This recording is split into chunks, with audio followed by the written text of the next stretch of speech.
So, without further ado, I'd like to introduce our prestigious panel today. I think everyone would agree we're very lucky and very privileged to have these three members of the technology community with us.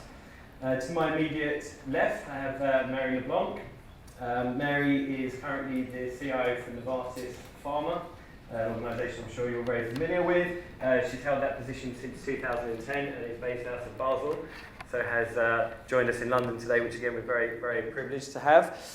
Prior to Novartis, Mary was with Avis Budget, and she's also held roles with Pfizer and BASF. Mary's well known in the industry, but also very well known for having developed a very strong team that consists of a number of female leaders in her immediate leadership team and below. To Mary's left, we have Isobel Thomson, who is currently the VP and CIO of HJ Heinz. Heinz, again, another brand that I'm sure we're all familiar with. She's based in London, currently based in London, and is responsible for the development and execution of the global IT strategy for Heinz. Isobel has had a very successful tenure with Heinz since 1998, culminating in the top job. Again, thank you very much for joining us today, Isobel. And finally, to Isobel's left, we have Dana Deasy, who's currently the global CIO of BP, a position Dana's held since 2007, where he's renowned for having built an exceptional leadership, IT leadership team and a world-class IT function across a very diverse and globally diverse business. Prior to BP, Dana's held roles at GM, Tyco, and Siemens. So I think, thank you very much for joining us. If I may pose my first question to you, Mary. Mary, you've had a hugely successful career in technology, culminating in your current role as CIO for Novartis Pharma. What would you say has been the key to that success? I think there are a lot of things that contribute to success, but I'll talk about two things in particular. I think the first is that every day I get up and I do the absolute best job I can, and I focus on the interests of the company as opposed to political interests, personal interests, and I've always counted on, if I do a good job, that everything else will take care of itself. And I think that it doesn't always come in the time frame you want. I remember thinking I wanted a manager title in an office by the time I was 30. It didn't happen until I was 30 and a half. But over the course of my career, I've learned that it's really about the performance and what you do that is the key to your success. And that's why, as I say, I get up every single day and I go in and I do the best job I can. I think the second thing is about focusing on the skills that I needed to develop. So multiple times in my career, I've taken sideways moves, I've relocated, and I've taken some downward moves in order to get critical experience. So for example, moved to a manufacturing plant to get a manufacturing experience. And I think it's because of that breadth of experience that have given me the opportunities when the jobs open up. And I think those two things are probably the most important. Okay, thank you for that. Isobel, you have continued to excel in a very demanding role covering a wide geographical spread. How do you balance those very demanding commitments with your own personal commitments? So I think really life is a balance, and life and work is a balance. And certainly from my perspective through my career, my family and my personal life and my work have taken different portions of my focus of attention. So candidly, when my children were young, my focus was very much more on the family rather than my career. And whilst I carried on working, I probably wasn't as driven. I wanted to put the children to bed at night, and I wanted to take them to school in the morning. When the children hit, well, the youngest one hit 15, 16 and was pretty unpleasant actually, and I was pretty keen to get out the house. Getting a global role where I could travel and stay away from home was a gift. And I think really, I've been very fortunate that, I hit a global role at a time when technology was at a place where you're never out of touch very much. The only time I'm really got peace and quiet is in an aeroplane. And So I think it allows you to really get that balance. And I think the thing I learnt was, don't beat yourself up. I mean, I remember when the children were little, I was always felt like I was either late for work or late getting home in the evening for the children. But you have to take a view that don't try and do each of those roles perfectly. So, you know, if you're working and you've got a family, give your attention to the family. Once the family grow up, they won't need you quite so much. You can give more attention to your career. And that probably has meant that, you know, I didn't get to the role that perhaps, to Mary's point, I probably didn't make it 6 months later. I made it 10 years later. But that's fine. I can look back on it and go, no, that was the right thing to do. I still talk to my children, and that's good news. and they still recognise me as being their mother. Thank you very much for that. So, Dana, in your personal experience, what would you say are the key advantages of having a good level of diversity within the team, and particularly, given the topic today, a diverse gender in the team? You know, it's interesting. Over the years, as we've been wrestling with, and you do feel like you wrestle with this all the time on how to increase diversity, of which female-male is just one lens that we look at at BP. We have a strong value around respect in one team, and so we truly try to think of this much broader than just male-female.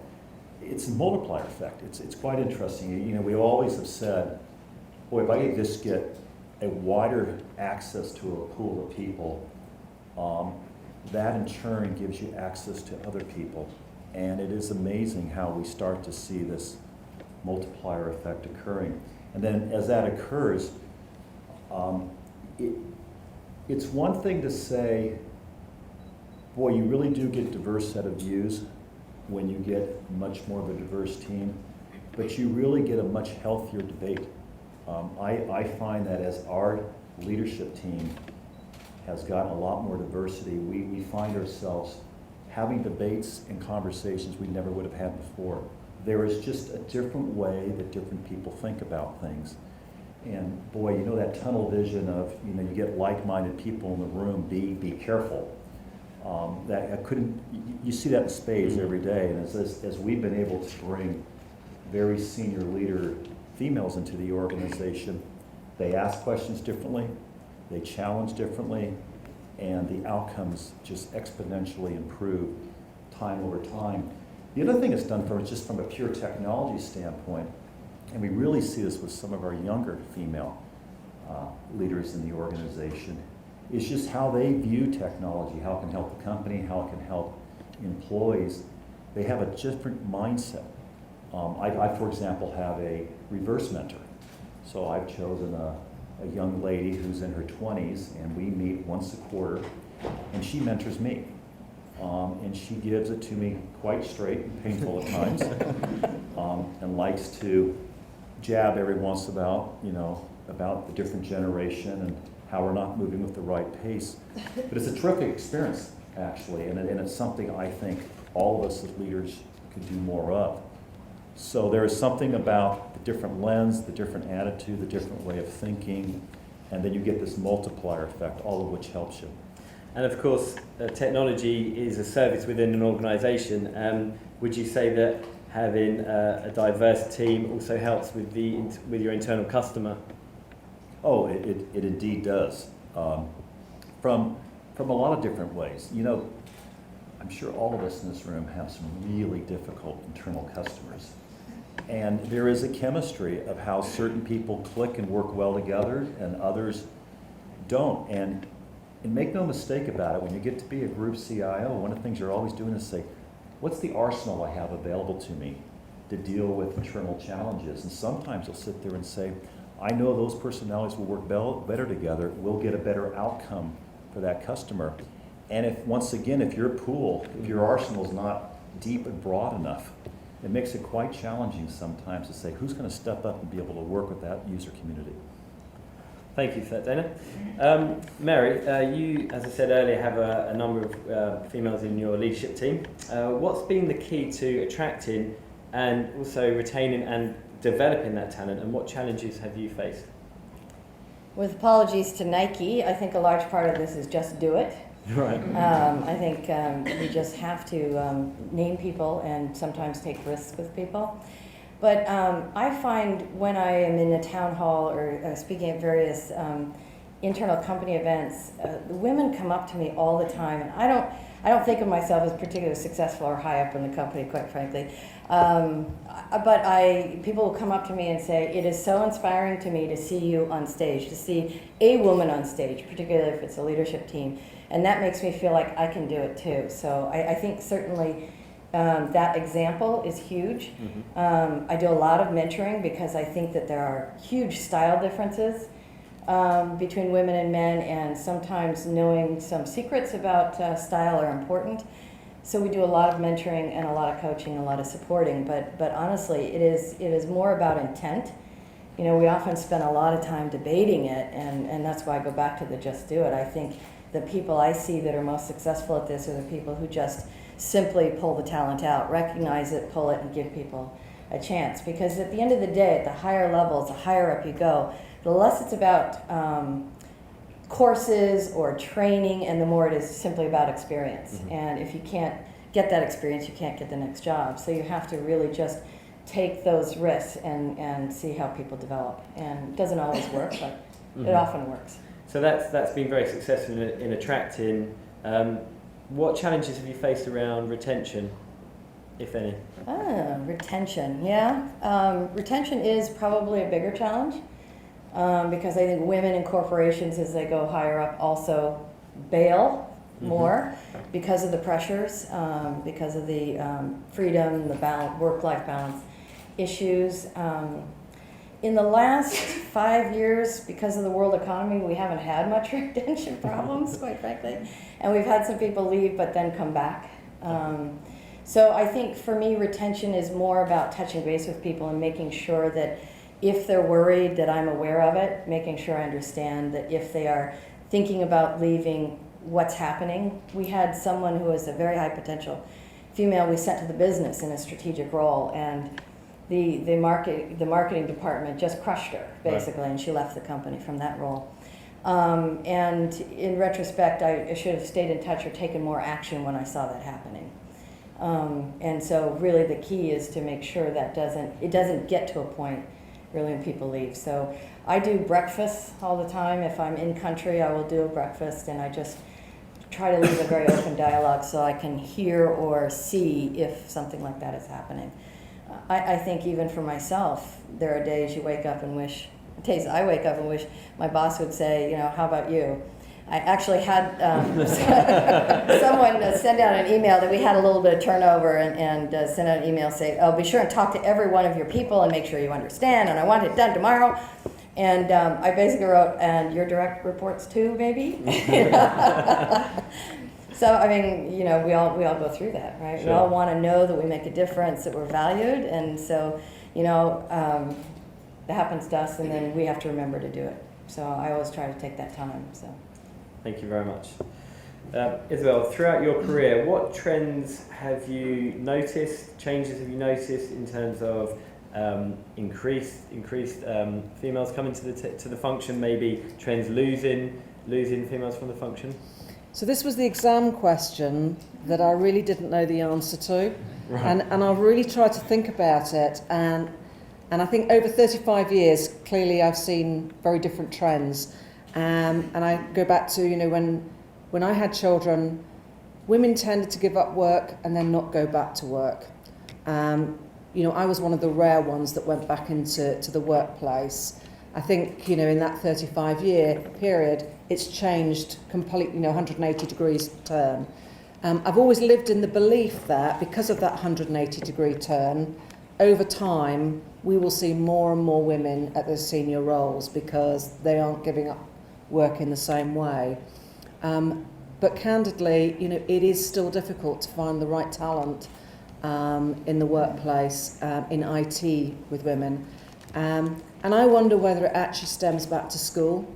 And, you know, women or girls who think that they want to have a career are advised on what are the great careers to have. So, we see it now with, I think there's a higher percentage of girls going into medicine than there are boys, certainly the same in law. They're guided towards what I would call the classic disciplines. And are they really shown that IT is a career, not a job? And I do think that, people like myself have a responsibility actually to get into the schools and really start talking to the kids there and explain what the careers are in an IT world, because they are incredibly diverse. And I think, at school, your judgment on IT is probably the nerd that sits in front of a PC day in, day out. Don't actually see that there's leadership roles to be had, that really where, almost to your point, where that mixture of different approaches can bring such power to the leadership team. And I don't think that's really properly understood right down at the school level. And somehow we have to get in at that level to really shift the agenda. Because at all levels within IT, it is hard to recruit women. We've recently done quite a lot of recruitment in Heinz, particularly in the technology stream. And I'd done a look at our organisation and went, this is outrageous. I'm one of the few women leaders in the company, and the numbers of women in my organisation are very, very small. We've got to shift that. So if we're going to go outside recruiting, let's really look for some talented women. And it was almost impossible, particularly around things like security and compliance, end user computing, the real technology areas. Much easier once you get into like the business process area. I think you can find the women more there. But how do we change that? It really isn't easy. So it's well known that there's a shortfall in general technology talent already in the UK, and that's in some ways is amplifying the problem as well with attracting women, and also a school level. Yeah. Okay. Yeah. Very interesting. Thank you for that. Dana, BP are eager to attract female talent into the technology organisation. Could you please elaborate on the processes and ideas you put in place, and also maybe give us some feedback on the challenges and results so far? It's there's a held belief you have to think about every day. Women want just as challenging work as men do, and they're just as ambitious as men. And if you can solve for those two equations, you at least keep yourself in the game, especially in a world where we know that the pool available to all of us, what is it in the UK, somewhere 20% of the workforce today that we're all trying to reach into is women. So for us, it's this constant question of, do we have career ladders? Do we have ways that women can see that they can start their career and they can progress? We've had to get really, really formal about this. And it is amazing once you can show them how their ambitions can be achieved. We have a program now for what we call Future Leaders, where we actually try to go out and find second jobbers in the industry and bring them in, and then put them on a very particular track with mentorship.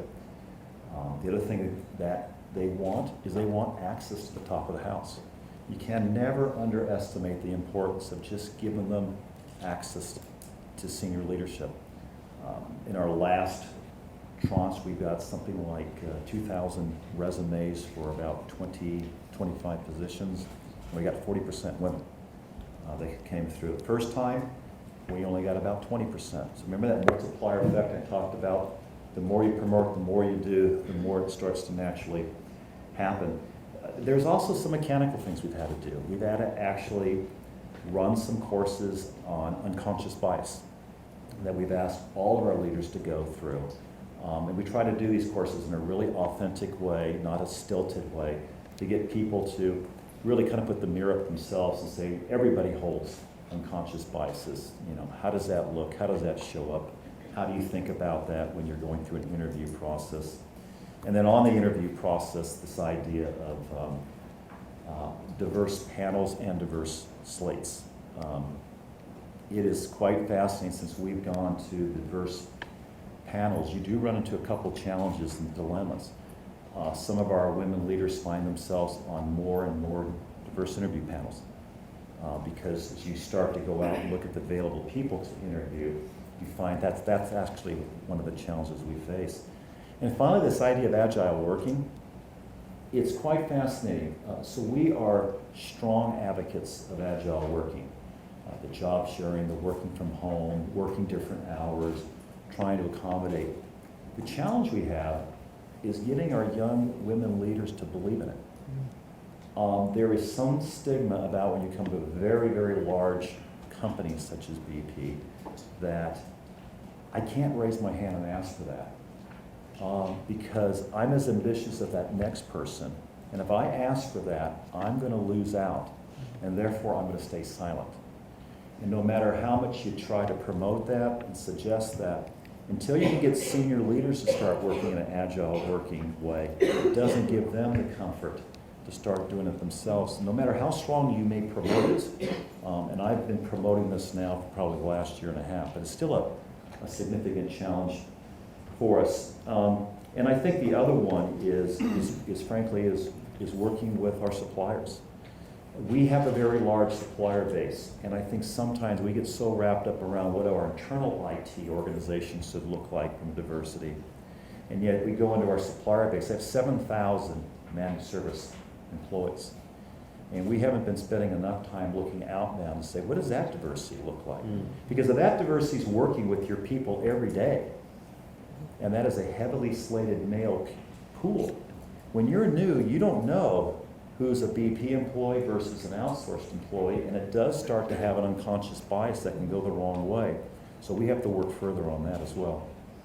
That's a very interesting point you raised about the suppliers. Thank you. A question to all three of you.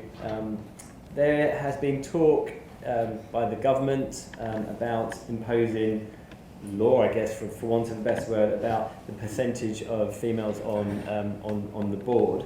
How do you think an approach like that, where it's almost forced upon an organisation, how do you think that would be received within the organisation? How do you think it would be executed? And do you think that would be almost do more harm than good? Can we debate that point? Well, I'll start. Hooray! I mean, I'll start because we've kind of faced this internally, this idea of do you set targets? And that's a bad word to use, by the way. People get really wound up when you start saying, let's set a target where we want to increase our female leadership over the next 5 years by 5%. Boy, can that work against you. I mean, it absolutely can go the wrong way because you can talk about meritocracy and you can talk about the best will rise to the top, and it doesn't matter if you're male or female. But it actually has a negative effect sometimes, as sometimes the women in the organization will start to say, but I actually want to get ahead of my own merit. I don't want to be seen or viewed as one of the ones that's helping to fulfill one of your targets. And it is a tough issue because we all know if you want to improve something, you do have to measure it. And sometimes setting goals and objectives is not a bad thing to do, but you have to do it in a way where it doesn't come across as a target, a quota. So I think the downside, if it goes this way, is how many times will women wonder if they're being part of a quota versus they're genuinely were chosen because they were the best of the best. Mm-hmm. I recently, not recently, a few years ago, moved a lady from into one of my clients, and she came in at a certain grade, and I met her a couple of months ago for lunch, and she was very happy. She'd recently been promoted, so I took her out for lunch to celebrate, and she was very happy that she joined the organisation at that level, and then, in her words, earned her stripes rather than was a token female, and she felt that was really important for her. Mm-hmm. Mary, as well, would you have anything to add to this? I think targets are still important. I'm a huge fan of them. I remember when I wanted this manufacturing job, I knew it was opening up. I asked the HR person, when are you going to talk to me about it? And they said, oh, they already talked about it and decided your husband wouldn't move. And I went, oh, how interesting. And this unconscious bias that Dana talked about still exists. People still hire to what they're comfortable with. And, you know, it helps to ask specifically. So, you know, I had somebody talk about difficult enterprise architecture, you know, and I said, I want, you know, you have all men, your next hire, you have 2 openings, I want women in those roles. And he said, there aren't any. And so, you know, it's still, that's this instinct is still, there aren't any, or it's too hard, and it's really helpful. Now I think I would agree, not quotas, but I think measurable targets are still important. I have had people tell me it's not a problem anymore, but they're wrong. If you look at the sheer numbers, the loss of people, of women entering the workforce at 50% and in the top jobs at less than 20%, it is still a problem. And you need to pull this talent through, and you need to give people incentives. And well, you could tell I feel pretty strongly about it. Hence your presence Now, on the panel today. well, you know, just one last comment, sorry, Isabel, and that is that I don't confuse that with not earning my role. I see it as creating a level playing field for having the opportunity to even be in the consideration. I never worry that people who are not qualified, I mean, there are men who are not qualified that certainly get promoted, and there are women who are not qualified that get promoted, but it is, I think, independent of a target discussion. Okay. Yeah, I mean, I think it's a really difficult one. So, you know, I absolutely agree on the, you know, personally, I would hate to feel that I was in a role because I was adding to a number of a target. You know, that just, you know, you need to be there because you know that you can do the job. Having said that, and having operated at a senior level in a couple of companies, one an engineering company where, you know, I was the first woman at the management team meeting. And the thing that has stuck in my mind was sitting down at that table, terribly proud of myself, you know, first woman there. Remember, and it was in the days when you still had directors' dining rooms and directors' restrooms, but they didn't have any female director restrooms, obviously. And the quality manager sitting next to me going, would you mind taking the minutes because we haven't got a secretary available?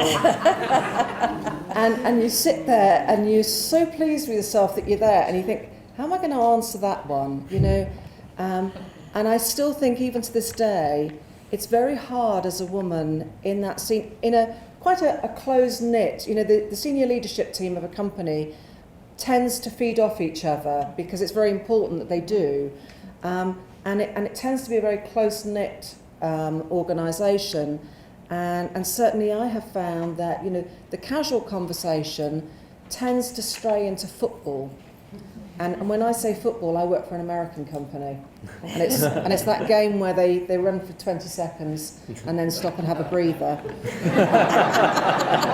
which I've never quite understood. But it's, you sort of sit there and you go, would you have this conversation if your wives were at the table? And you start as a woman to just generally feel a little bit excluded from that, and it's very hard to like turn the conversation to something that does interest you, and therefore, you know, it just continue. You get the attrition at the senior level from the women because it's so hard to be part of that group, and until you get to a critical mass, therefore, do you need a target to get to that critical mass so that you can have a conversation about something else as well as football going on? I don't know. Okay, thank you. Thanks for your comments on that. All three of you work for global companies, so you know that span the globe. Seems to be quite a hot topic in certainly in the UK and in Europe, based on the attendance today. It's obviously people are very passionate about it. How is or what kind of agenda, what kind of attitudes do people have in the rest of the world that you've noticed?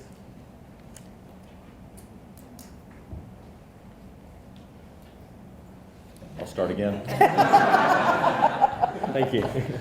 I'm waiting. I am actually quite keen to hear what both of you have to say on this one, because at least for our particular industry, the pool, and I always start by saying, what's the available pool?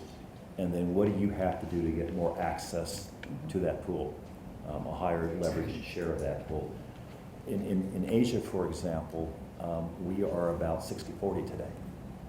In the western part of the world, we are probably about 78-22, and that's on a good day. And it goes back to the available pool to you, and I don't know if it's the training, if it's the attitudes. It goes back to maybe your point. Where does that start early on in one's career? But the pool of female talent outside of the western part of the world is just a larger available pool to us, and very talented, very ambitious, and we don't seem to have the struggle in that. Where we do have the struggle in that part of the world is, and I'm not sure what it is about the educational system there, but there is a point where you start to see a breakdown in terms of their leadership, their ability to break through and go to that next level. So it's a different sort of issue we're having to work on there. There it's not a, heck, how do we attract? Attraction's not hard. It's how do we mature them to be able to become big leaders. And so we're having to spend a lot more time there, less on the attraction, less on the retention, more on how do we mature them. Yeah. That's the issue for us. Would you say that's specific to the gender diversity, or is that would that be fair to say for the? No, that's a great point. No, that is in general. That's in general, yeah. No, that's not a male female thing. Yeah. It's just there's just something where there's an extra piece of heavy lifting you have to do to help break through on the maturity of learning. But that's very impressive, 60-40 in terms of the ratios. Yeah, I was going to say, I mean, I have very similar experience. So certainly, you know, I would say the US, Australia, New Zealand and Europe, very, very similar challenges. But out in Asia, it absolutely isn't a challenge to attract the talent, particularly in sort of Indonesia and China. We're seeing India not quite so great, but certainly Indonesia and China very much so. And I've got, you know, some great leaders down there. The challenge is, you know, how do I grow them to be, you know, so they're maybe head of IT for a business unit there. How do I grow them to that next level when particularly the business units themselves tend not to be very big. So they're not necessarily getting exposure from the senior leadership. And I think it isn't a gender issue at that point. It's just how do you grow that talent full stop without, you know, necessarily taking them out of that business unit and putting them into a larger Western business unit for them to be exposed to other senior leaders. And I don't think I've seen a huge difference. I see a huge difference in depending on the leader. So if a leader is committed, the talent is there, and it's a question of pulling them through, I think, like Isabel and Dana both said. And I do think, though, global mobility is a challenge. Because, as I said before, different experiences is absolutely critical to success.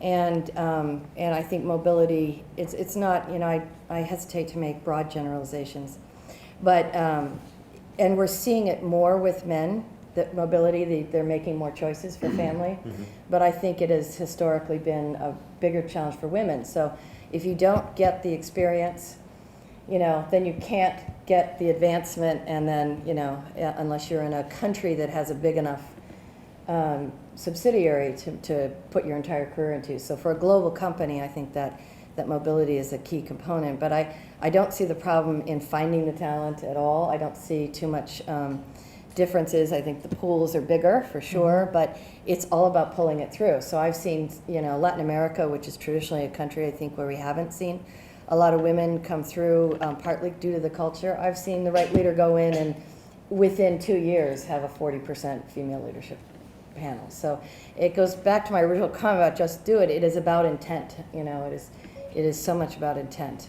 You can overcome, I think, all the other challenges that appear. They don't prevent you from pulling it through. You just have to pay more energy in certain markets than in other markets. But generally speaking, it's you know, on very doable. On Mary's last point there, it's actually quite key. Sometimes employees, I think, believe management talks out of both sides of their mouths. Now, what do I mean by this? So in our smaller markets in Asia,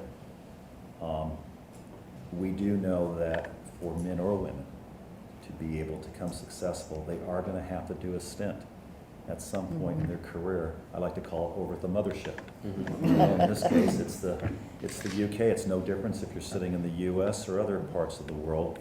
And the challenge we have is the messaging. But you said we can be agile working.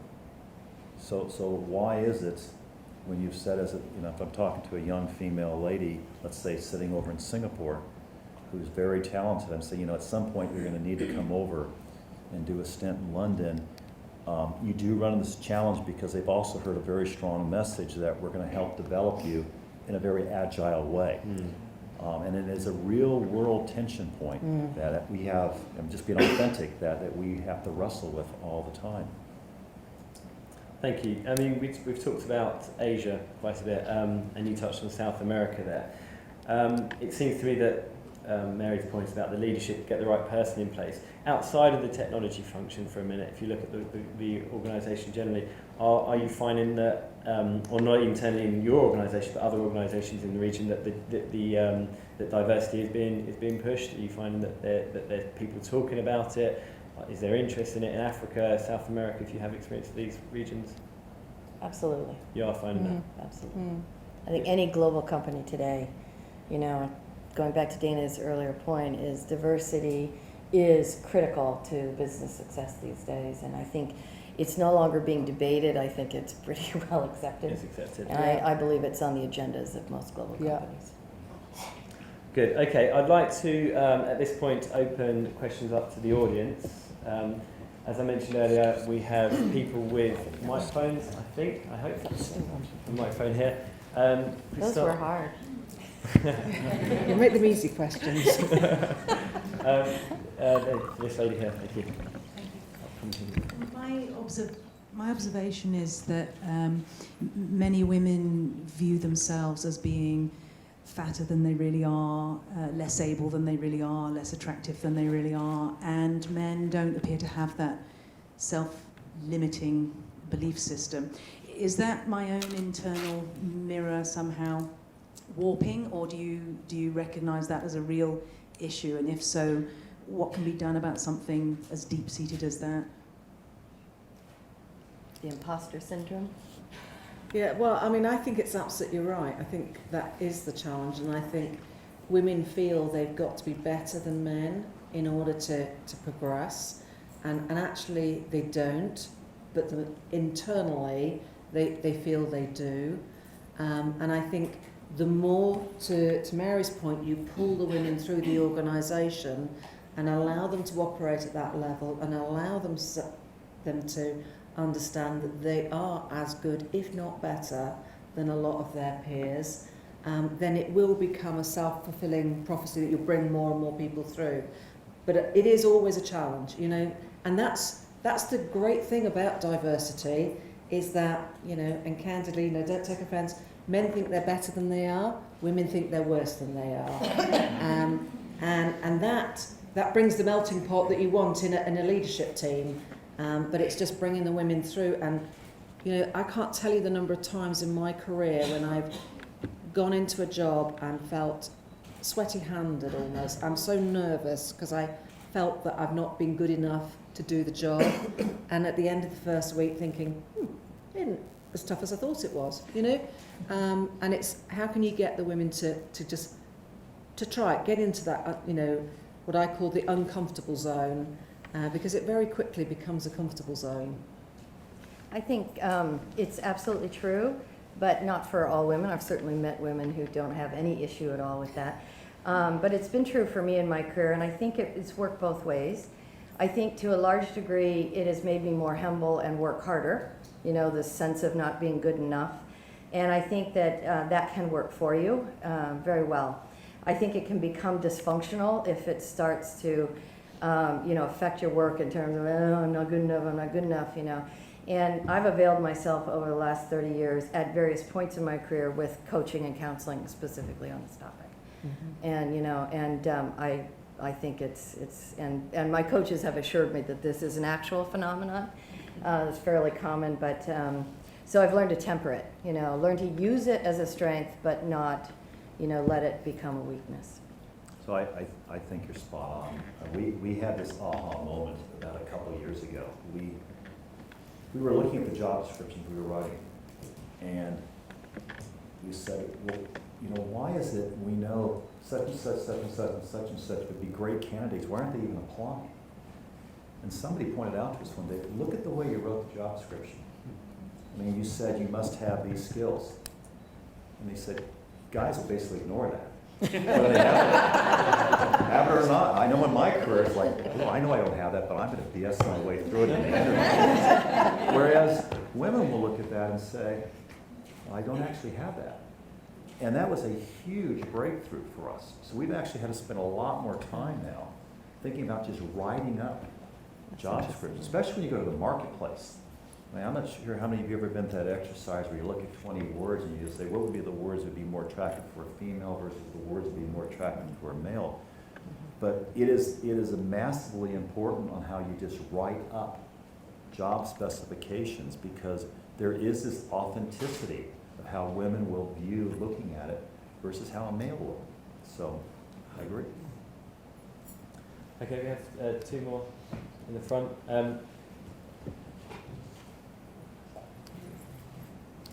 Sorry, I know you waited twice. Oh, sorry. But, No, it's okay. Sorry. You were talking about capabilities earlier and what comes natural to women, and it made me think, I've thought about it a while ago, what do we reward in organisations? So what do organisations reward in the people that progress? And they tend to be the traits that are more common, I think, in men. And I think it also promotes men, or it promotes people, and not necessarily men, because there's women with those traits as well, but that tend to favour those traits, and they find it more difficult. They don't necessarily come naturally to the females, and they don't tend to value them as much. And how do you see that? I think it's a tendency of the type of people that progress because of what the organisation rewards. And it's like high performance, attention to detail. It's the more cutthroat attitude. I think that's what comes through. And I think women might not naturally have those capabilities. How would you see that? Well, one of the things that we've done over time is look at from a reward perspective, the what and the how. And it's quite interesting, you know, in some of the business areas, the percentage of the what versus the how may alter, but certainly in IT, I have taken the view that it's a 50-50. It's very important to deliver the what, but it's equally incredibly important to deliver the how. And I think you can use the how to tap into, you know, some of the unique skills that women bring to the organisation, and use that to help on the reward side, because I think you're right. I think I really believe that performance plays out, you know, over the long run. And I wouldn't say that men get rewarded for different things. I think that the measurement is impact. And I think the connection is that more women think it's, I worked hard, and don't think enough about impact. So women I mentor, when I raise this point of, yes, you're working very hard and you're very good in this function, but to get to the next leadership, you have to be able to show what impact did I have on my function? How did I change my function? How did I move that function forward? They're often surprised. So they often confuse doing a good job operationally with reward that is really, I think, and the higher you go, the more important impact becomes. And so I think it's a perfectly fair performance basis. I just think it's a matter of enlightening people, because sometimes they just aren't aware of that. People think if I do a good job, I come in every day and I'm operationally good, that's the same as high performance. So it's often just, this is why I say mentoring is so important. It's like a light bulb goes off when you say, okay, you know, have you thought about impact? No, I'm very good at what I do. So I often see women working in those second level positions executing, and then the men getting promoted, but it's valid because they have driven impact. You know, we really come to this conclusion inside of BP about, do we really live the values? And do the values form the basis of how you look at people, from a compensation, from a promotional opportunity, whether the value be one team, respect, courage, excellence, etc. And I think now that we really are living these values, it's created a much more even playing field, because I would say there was the old hero mentality. You know, the who stepped up and could be the biggest hero was often the one you reward the most. You know, who in the 11th hour could you go to, and they would do the big delivery, and you say, boy, good job. By the way, that could be a male or a female. So I think there's that. And, you know, and Mary said something that's actually quite key, and this is impact. I have some incredibly successful women, but their style of how they come across is very understated. And there is something, at least in very large corporations, where there's this presence. And if you can walk into a room and you can stand it, you can have a presence about yourself. That is a form of impact that does tend to be attracting towards senior executives, especially when you're in talking at the boardroom level or at the highest level of your. So, you know, the thing I'm always coaching to our women is, you got great content. You're just as smart, you're just as clever, you've done just as good delivery, but we just need to work on your presence, which will do wonders for your career. Thank you. Lady in the blue. This actually, to me, seems like a Western world issue.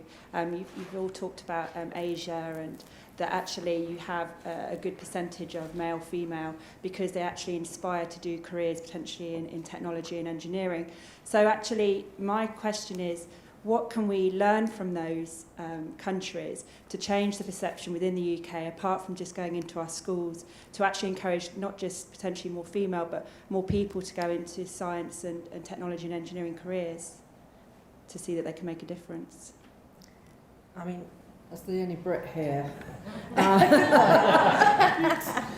Was that a very inclusive statement? Which you said in the schools here, so no. I mean, I do think it is the schools. I really do think it's the schools, and I think, you know, if you look at Asia, the girls are encouraged very much to go into technology. It's seen as a career, it's seen as a great place to work, and I just genuinely feel that we are not pushing that agenda firmly enough in the schools. And I think sciences generally, in the UK certainly, are slipping down the agenda in schools, full stop. But I think as a result, we're probably doing the girls a disservice as well. And I really do think we've got to get in at that level, because that's where the feeding ground's coming from. And if we can't change the perception at that level, I don't think you can change it later in their careers. I think the other thing is, obviously, you know, when you start to look at university graduates, you know, we've taken in some graduates this year and made a point of saying, I'm not interested if they're technology graduates. You know, let's get some diversity in terms of the graduates. So get art graduates coming into IT, because, you know, again, you don't just want diversity in terms of male, female. You want diversity of brain in terms of art, science, you know, and people from all different parts of the world. So it really is very important to drive that whole diversity agenda. I wanted to ask about pay gaps, gender pay gaps, which is a huge issue in all industries, really, not just IT, and how you are addressing it. Because I run a small startup, and I see men and women negotiating very differently. The women will take, especially the graduates, they'll take whatever is offered, and the guys will negotiate harder, and they're not afraid to. And I think this will affect them all throughout their careers, and then the women will lag further and further. And as in their 30s, when they have families, I think the priority is then put on the higher earner. So in moving and so on, I think this has like a huge impact. So we haven't talked about this. Could we talk about the gender pay gap, if one exists? What's been done to combat that? Is that something you've noticed? I haven't noticed it per se, but I think it's a good point. I mean, it comes back a little bit to the first question in terms of women's self-confidence, and you know, is there a tendency for women to be so grateful for a promotion, so pleased with the promotion or whatever, that they perhaps don't push the envelope far enough on the pay demand. But personally, you know, in my career, I haven't seen that phenomena within my organisation or people I've been working with. So I would struggle to see it as a major issue. I haven't seen it either. I do see the we don't want to ask, and I had an experience at one point. It was great. I was going to sign a contract because I got bought by a company, and they offered the management team jobs, or most of us, and I just signed my contract and faxed it in. The moment they gave it to me, I was so afraid they might take it away. And my colleague who was in marketing said, "Oh no, the 5 of us hired an attorney and we've negotiated all of this and blah, blah, blah, blah, blah." And I went, "Oh, really?" You know, and fortunately for me, he went in and reached and got my contract back, and I got this benefit that they negotiated. So that's real. That's real, that comment about women. And I'm so grateful to this guy. This is why I say mentoring is important, from both women and men.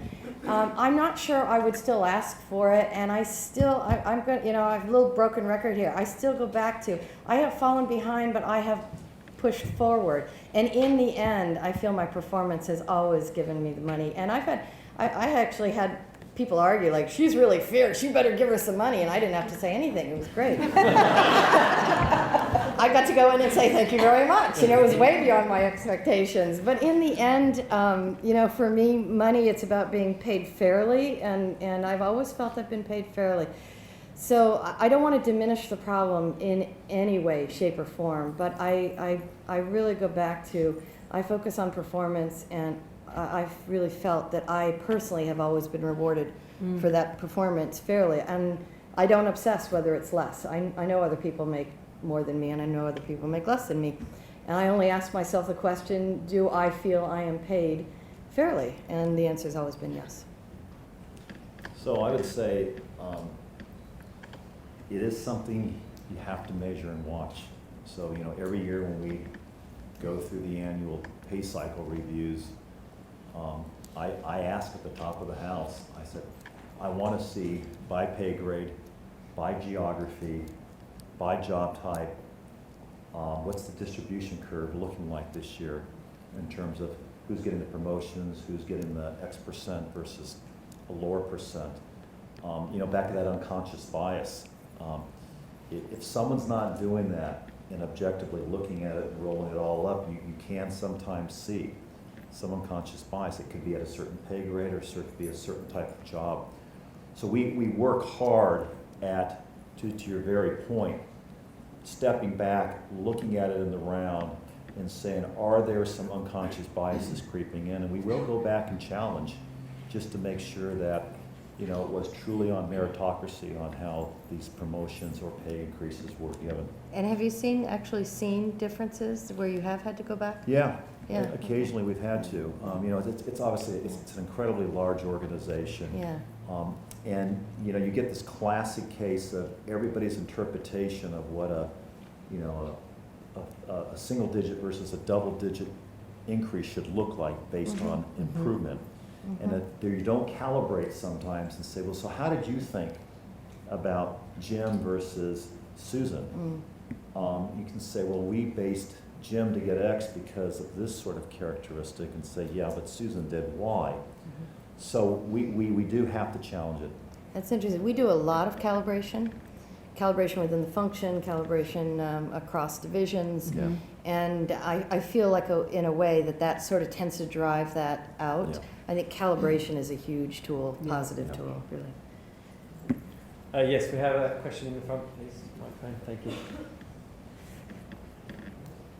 Thank you. It's more of a comment, actually, to the point that Dana made. I'm an ex-marketing director of a nameless pharmaceutical company, and at the calibration meetings, I was often challenging the huge discrepancies in pay I saw for equivalent positions across the directorates. And frighteningly, the justification I was given on a number of occasions was, well, he has a wife and kids to support. The assumption being that she doesn't, or maybe she's just doing this for pin money. And I found that quite alarming. And I mean, this is reasonably it's within living memory, shall we say, reasonably recent. So it certainly happens. You're right, that's why targets are still important. That I have heard those same comments. I've also seen pushback on them as well, but it's still, we have not won. Women's liberation is not done. Absolutely. I mean, I certainly was shoveling huge amounts of money across to the senior women managers to kind of level the balance, but there's only so much you can do, right? Have a question? Hi. You talked about educating in the schools and making IT more attractive and the prevalence of it being viewed as nerd kind of profession. So in the male world, for many years in IT, we've had the Bill Gates, we've had the Steve Jobs of the world. So now we have Sheryl Sandberg, we have Marissa Mayer on the ascension, if you like, in the public eye. Do you think this will help the cause, or do they have to be more controversial to stand out? I'll start with that. I have a really strong view on this one. So one of our biggest tools we are using inside of our firm right now to help get especially very young women in our organization to aspire that they can be great, highly successful, is we've been on a huge campaign for the last year to bring in very senior women leaders in the industry. So we just 2-3 months ago, we had Meg Whitman in from HP, and we ran a 45-minute session up on a stage. It was amazing. This was a very quiet event, 30, 40, next thing you know, there was over 200 people. And all we did was talk about her career, her challenges, her having to ask to do the minutes. Yeah. This fall we have the CIO Dell coming in, and I've got the CIO for Boeing lined up to do this. And I am hearing that this is quietly inspiring women in a way where they can actually talk, they can see the success, they can hear the horror stories, they can hear the barriers. So we're finding it to be a very successful way of actually getting them to think differently. Yeah, no, I absolutely do think that's the case. I think, if I think back on my own career, I was inspired by women who had senior jobs, and I genuinely think that spending time with these people, realising that they're perfectly normal, and yet they have overcome some obstacles that, early on in your career you think you aren't able to get over, to be able to hear them in that sort of forum. I mean, I would have loved something like that, when I was developing my career early on. So I think that's the sort of thing that is so important. Goes back to the mentoring. Yeah, and Can I be greedy? Yes. List of questions. This will be the last one. Mary, you talked about risk and risk-taking being critical. Now, internally, we've looked at this as with our women leaders, and they seem to be marginally less good, if you like, at taking risks, whereas our more senior female leaders are the ones that actually seem to take more risks than their male counterparts. Do you agree with that statement from what you've seen, or is that something isolated to us? I think that's probably true, but I think, yes, so in general, to make it the more senior levels, you need to take more risk. I don't know if women are less risk or more risk averse. I am relatively risk averse. And so there's probably a correlation there. Yeah, I don't understand why it changes over a period of time, because I would say women tend to be more risk averse generally, but I don't think that I haven't noticed it necessarily changing the more senior they become, and that they become less risk averse. You learn to maybe get over it, but you are what you are. You learn to manage it. You learn to realize that it is important, in order to gain that. You don't learn. I often say, if you're not uncomfortable, you're not learning. Yeah. Fundamentally. Yeah. But I was a breadwinner, and am still in my family, and my risk I know came from really not wanting to be out of a job. Yeah. And I think that's okay. That's a reasonable fear. But I was on a panel with a couple of men, and they both said, "Oh no, we love risk. You got to get fired a couple of times." So I mean, I have seen that. You know, that's a badge of honor. I said, "Well, I'm afraid to get fired." But Well, between it that is and the humbleness. interesting. If I think over the years when I've done interviews, I always ask the classic question, tell me about your most spectacular failure. Yeah. Males are more inclined to say, I haven't. Of course, then immediately it's like, next CV up, please. I'm not sure. Well, maybe it's back to this earlier conversation around when I talked about how you write up a job description. And, you know, I will say this in the most positive way I can. Women are a lot more thoughtful. And they will truly think through the permutations in a lot better ways than I will say many males will, where they'll say, you know, I've heard a couple different choices, let's go. Which is why I'm such a huge fan that you've got to have diversity in your leadership team, because boy, if you get a bunch of males who all say, let's go, we're going to go right into that wall or over that cliff. And equally, if you have a bunch of women that are just all thinking thoughtful. through There you go. Yeah. Yeah, that's a great point. Thank you. Did I have a few more questions? Yes, this lady here, please. Thanks, Thomas. Stand up that you can see me. My name is Petra Scheide from BASF. I'm VP for Application Services there. And I'm leading, in addition, also a D&I project, Diversity and Inclusion. And we have elaborated a lot on the part of diversity and how to support women in their career. But I would like to know a little bit from you what you are doing with terms of inclusion, so that we can sustain also, let's say, the targets that we have with regard to women in leadership positions. Who would like to go? Inclusion is really, to Dana's point, not as much a gender question as a diversity question in general. And we talk about the tolerance or the acceptance of diversity of ideas. And so like Dana, training courses on unconscious bias, making people aware. And we've had experiences and feedback where some leadership teams will come back and say, yes, we're having more inclusive dialogues with more diverse opinions, but it's taking us longer to get somewhere. You have a richer, it's an interesting discussion. So yeah, I don't know. We're just doing the normal things to encourage, and people are very open. People aren't so comfortable talking about gender or even race diversity. They are more interested in talking about inclusion and the inclusion of these diverse ideas. So, I mean, we're just very conscious about running programs.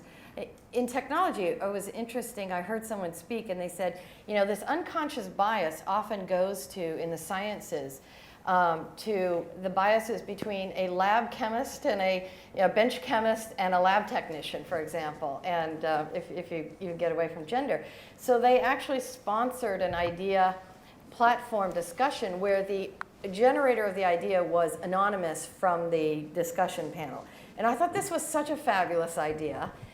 Because they said, you know, we have a tendency to dismiss when a lab technician came up with an idea versus a chemist or a biologist even, and there's, you know, that in the sciences, that kind of bias. So using these new tools, and I think technology is so fabulous because of this, there are tools that will help generate those ideas without necessarily, you know, having a discussion, which I think is really cool. So I think the use of tools to get rid of that unconscious bias is an interesting avenue.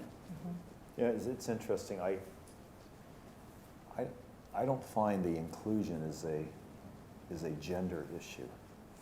It's equally applies to males and females. And what do I mean by that? I mean, we know that, I like to call it the DNA rejection rate of joining a new company who has certain cultures and certain ways is incredibly high in the first 18 months. And one of the things you will find is, you know, we say, hey, go in, just go off the network.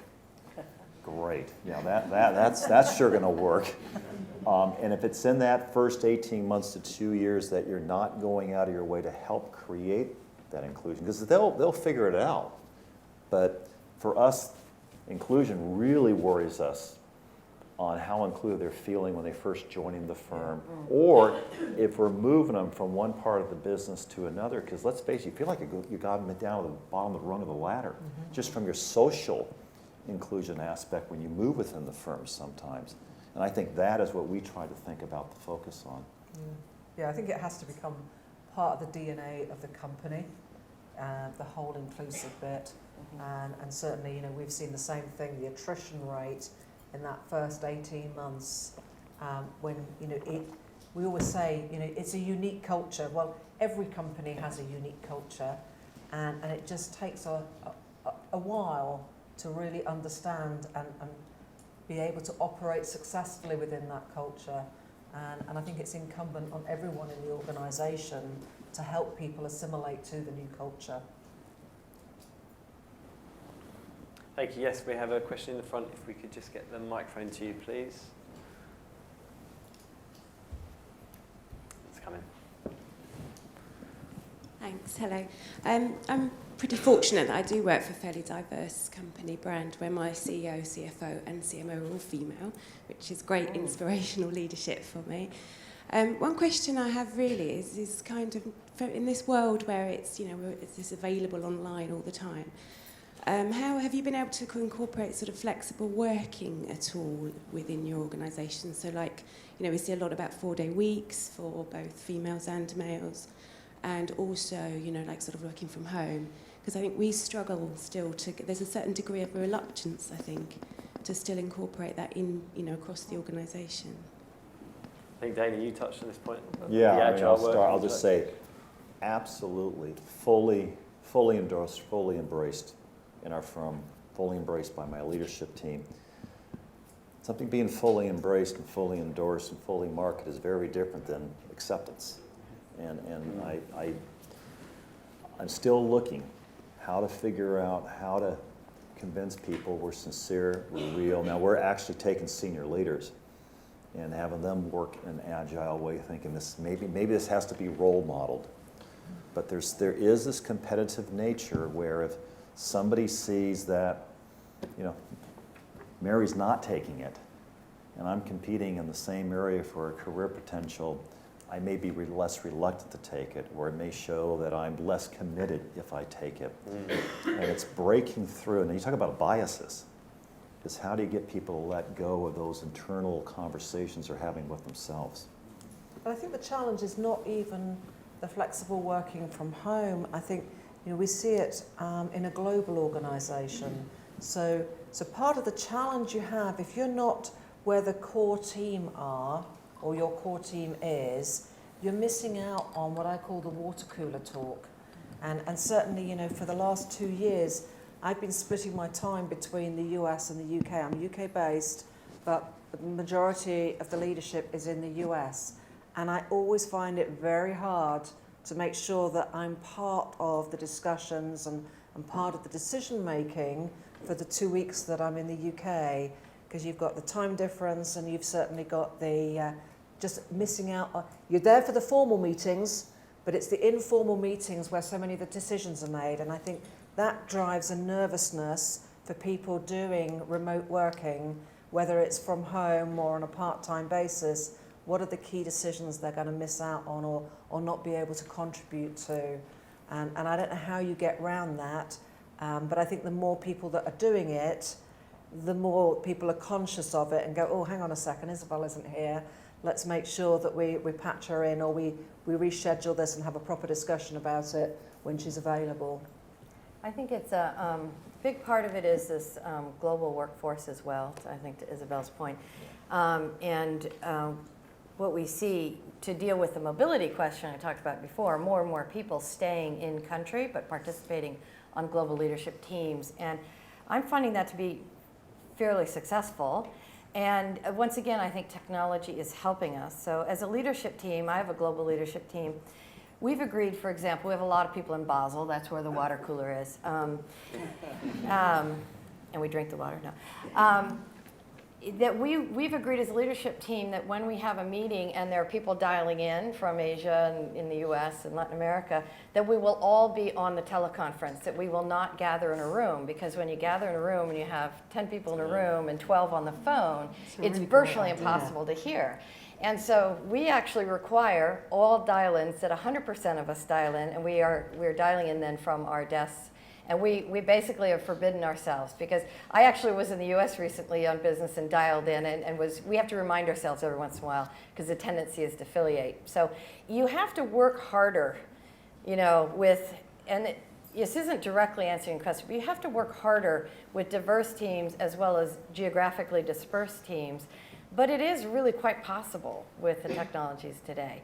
It's just, once again, it's that human nature is to fall back into that. And so I think you just have to be very conscious to manage it. So, and I think that the working at home will start to open up more when that's more of the environment, that it doesn't matter where people are, home or working geographically dispersed. So I don't know if that's a good answer to your question, but there are things you can do. Absolutely things you can do. Thank you. Yes, we have another question. Hi, I've worked for some global organisations, some larger organisations and some SMEs, and my experience is that the medium-sized organisations tend not to have diversity programs, training, or diversity is a priority. I suppose my question is, do you agree? And if so, what do you think should be done to kind of make it a priority in these size organisations? I think it's fantastic that huge global organisations are making it a priority, but if we're not tackling some of the medium-sized organisations, we're kind of only solving half the problem. That's it. That's an interesting question. It is an interesting question, and again, it comes back to the targets. Do you support targets or don't you support targets? Because I think the targets will help drive that agenda, regardless of size of organisation. But again, you don't want artificial targets, and it's a really tough one, to be honest. It always goes back to the leadership question. Is it a value for your leaders? So I think it's less a function of size. Size might indicate affordability, but if you have a leader at the top who thinks it's important, then it will happen. So it's interesting because you see women leaving corporations in droves and dominating the entrepreneurial space, actually.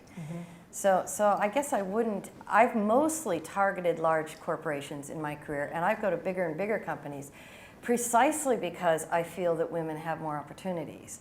I started my career in a very small research bureau where I was the office manager and cleaned up after the office parties. And I often related size with the ability to specialize, because I thought, in a smaller company. So I kind of deliberately did gravitate towards larger companies. So I don't have so much experience to answer the question about medium-sized companies, but it makes sense. But again, I could see I see so much correlation between, if the leader believes it's important, it happens, and if the leader doesn't believe it's important, it doesn't. And that's less related to size, unless you have fewer enlightened leaders in medium-sized businesses. So it's not a direct correlation, I think. So I've worked in a small, medium-sized company once in my career, and you're absolutely right. Now I think about there was no diversity program. And I do remember one of the senior leaders actually talking about this, but that case, I think somebody mentioned it earlier, it's the middle management. I found in my own organization, until I had a few disciples that were really passionate and sincerely believed this, just weren't talking it, but really, that's when it really started to take off. So I think yes, a senior leader can help push it, but if it's still not embraced somewhere down the middle ranks, there'll be this passive-aggressive little style of, I hear what you say, yes, boss. And so I think you need both. I think you need it top down, but you also need some middle people who actually some critical believe mass. it. Yeah. Okay. Thank you, everybody, for your questions. We're drawing to a conclusion now. It's nearly 10 o'clock. I think it's been a very interesting and insightful and thought-provoking session. I hope everyone's certainly got a lot out of it. A couple of key issues and topics have been raised that seem to be a theme. I think building a framework and structure for mobility, for maybe having some targets and quota, but thinking carefully about how to implement them. One thing that's certainly sitting here and listening to these three established and proven and successful leaders talk, it appears to me that a good leader is going to get this. Okay, a good leader is going to understand that it's important to have a D&I policy, it's important to implement it, and also probably be very good at implementing it. So I hope that there's lots of good leaders out there, like the three we have here, and I hope in your organisation you're fortunate enough to either be one or work under one and have a mentor, have someone who's passionate and actually implementing this. Couple of thank yous. Well, firstly, I think a round of applause for our panel.